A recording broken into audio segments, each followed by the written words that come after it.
Mi nombre es Gabriela Castillo, de segundo año, sección 5, y hoy voy a hablar un poco sobre la apendicitis. Primeramente, su anatomía. Es una estructura tubular en forma de saco que se desarrolla en el quinto mes de gestación, formada por tejido rico en linfocitos B y linfocitos T, con una longitud de alrededor de unos 20 a 2 centímetros y un diámetro de 3 a 6 milímetros. Su localización puede ser subhepática, un 5%, ilíaca derecha, un 70%, y pélvica, un 25%. Su estructura interna está compuesta por una túnica serosa peritoneal, una túnica muscular con una superficie longitudinal que se continúa con unas cintillas, circulación profunda y gruesa, y una túnica mucosa con un epitelio cilíndrico y numerosos folículos. Su irrigación arterial por la arteria apendicular, ileocólica, mesentérica superior y arteria aorta abdominal. La venosa es por la vena ileocólica, venas fecales, cólica derecha y mesentérica superior. Inervación: nervio simpático, ganglios mesentérico superior y celíacos, parasimpático nervio vago. Los linfáticos es por una cadena ganglionar adyacente de las arterias apendicular, ileocólica y mesentérica superior, y ganglios linfáticos celíacos. La apendicitis o proceso inflamatorio del apéndice es una infección dolorosa en la que el apéndice se inflama y llena de pus. Su etiología son las causas de la obstrucción de la luz apendicular, la hiperplasia folículo-linfoide, que es la más frecuente, apendiculito o fecalito, que es la segunda causa más frecuente, cuerpos extraños o microorganismos como yersenias y ciertos parásitos, y por último los tumores. Su fisiopatología: la obstrucción de la luz apendicular provoca hipersecreción y distensión del apéndice, con la consiguiente dificultad para el retorno venoso y linfático. Y sobrecrecimiento bacteriano. En la apendicitis aguda, flemonosa, las bacterias invaden la pared.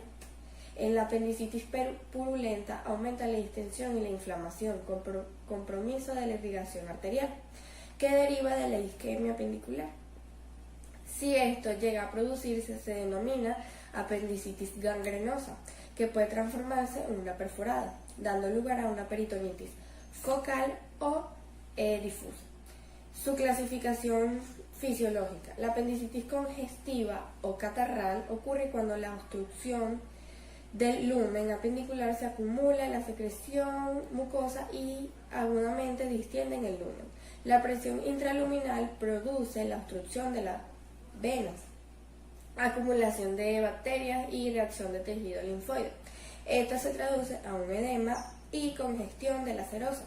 La apendicitis flemonosa o supurativa es la mucosa que comienza a presentar pequeñas ulceraciones o es completamente destruida, siendo invadida por esterobacterias, coleccionándose un exudado mucopurulento en la luz y una inflamación de y una infiltración de leucocitos, neutrófilos y sinófilos. La apendicitis gangrenosa o necrótica: cuando el proceso flemonoso es muy intenso, la congestión y rémora local, distensión de los órganos producen anoxia de los tejidos. A ello se le agrega la mayor virulencia de las bacterias, a su vez el aumento de la flora anaeróbica, que lleva a una necrobiosis total.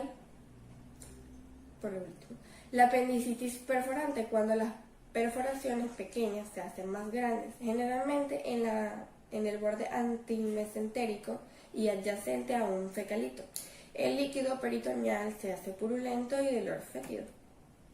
Su clínica: dolor abdominal, es en inicio precoz en el epigastrio y región peritoumbilical. Anorexia: este debe ser dudar al diagnóstico, ya que puede ser antes incluso del dolor. Febrícula: en casi todos los casos, si aparece fiebre, se sospecharía de una apendicitis perforada. Complicaciones o las 4P: perforación, peritonitis focal, peritonitis difusa y pileflebitis. Las complicaciones más graves, aunque poco frecuentes, de la apendicitis gangrenosa son émbolo séptico hacia el hígado, originando una tromboflebitis séptica que asciende por la vena porta pudiendo llegar a formarse un absceso hepático. Su diagnóstico: historia clínica, evolución y manifestaciones clínicas. Elaboran el diagnóstico. Sucesión de síntomas o patocronías de Murphy, que es dolor epigástrico, náuseas o vómitos y dolor en el FIT continuo. La escala de Alvarado es un sistema de puntuación clínica que se utiliza en el diagnóstico de la apendicitis.